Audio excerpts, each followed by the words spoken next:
In car number 39, he's from Danbury, Connecticut, sponsored by Lasco Roofing and Sheet Metal. It's the Mad Pup, George Bessette Jr. Just the same thing we do every year. We just put our heads down and charge, coming here into the new shop, we had a new environment, so it was a little more roomy than the two-car garage at home. So we didn't make any changes, we just kind of stuck to what we know, and we just really cleaned up a lot of stuff. I put a lot of work in, little stuff, brake lines, stuff like that, just things that could use to be updated, in this old car. So Matthews reels him in.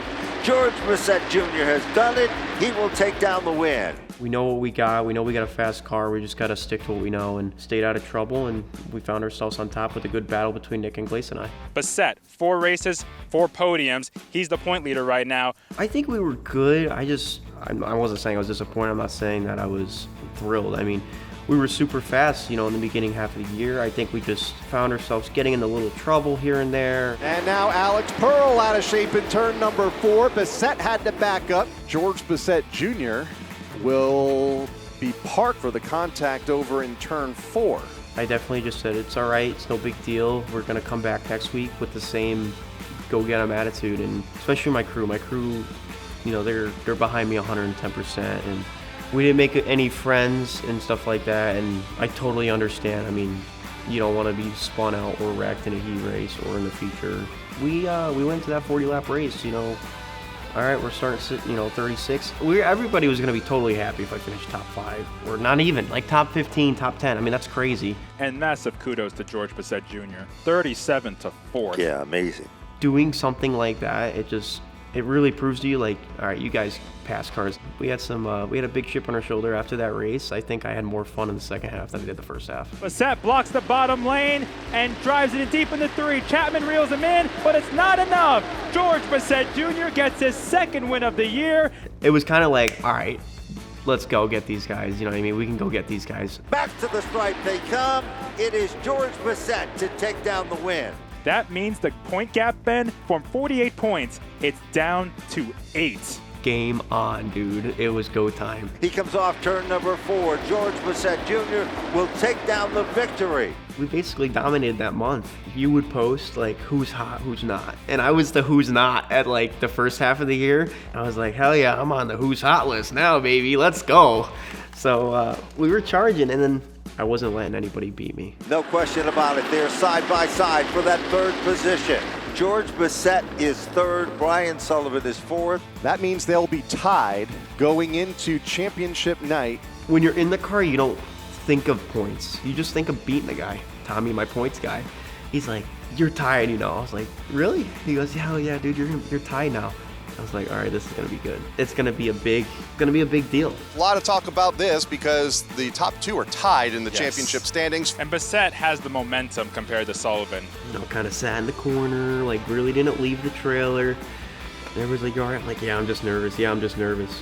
And I'm not gonna lie, I was nervous. The butterflies were going all day long, man. It's terrible. In a bid at the battle of the top 5. Trouble now. Barry goes around. George Bessette Jr., one of the championship contenders, barely missed it. I don't know if anybody knows, but I blew up a brake caliper, a brake rotor, and the thing gets sideways. I'm like, then here I am cranking freaking front brake in it. And I'm like figuring out going front, going rear. I'm like, what's going on? So I cranked some front brake in it and it got better. And every lap I'd be going down the back stretch and the front stretch, pumping up the brake pedal. All right, I'm catching Brian. I'm like, I don't think I'm gonna get him. I really don't think I'm gonna get him. And then boom, yellow comes out. And I'm just like, there is no way this is happening. Deep into turn number 3. Sullivan still has it. Here comes Bessette. All come down to the final 4 laps.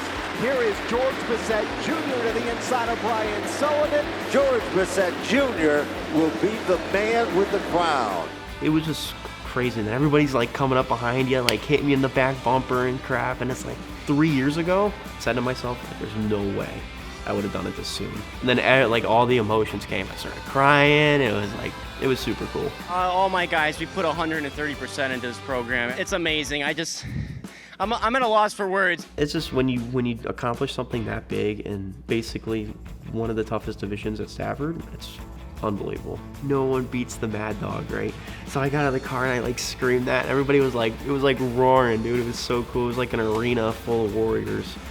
It was so badass. So everybody's got 15, I got 14 starts, and it goes to show you that, you know, we don't quit. You know, we don't let things like that get to us. You know, you gotta have thick skin when you race weekly. So first of all, I want to start off my crew. I mean, they're here every Tuesdays and Thursdays. It really wouldn't be here without the crew and their hard work and dedication and everything. All my sponsors, you know, they've been with me. Most of them been with me since I started. Most of them been with me, my dad, since he started. So I couldn't do it without them. You know, they're absolutely amazing, and I hope they stick with me next year and we'll go win some more races, whatever we do.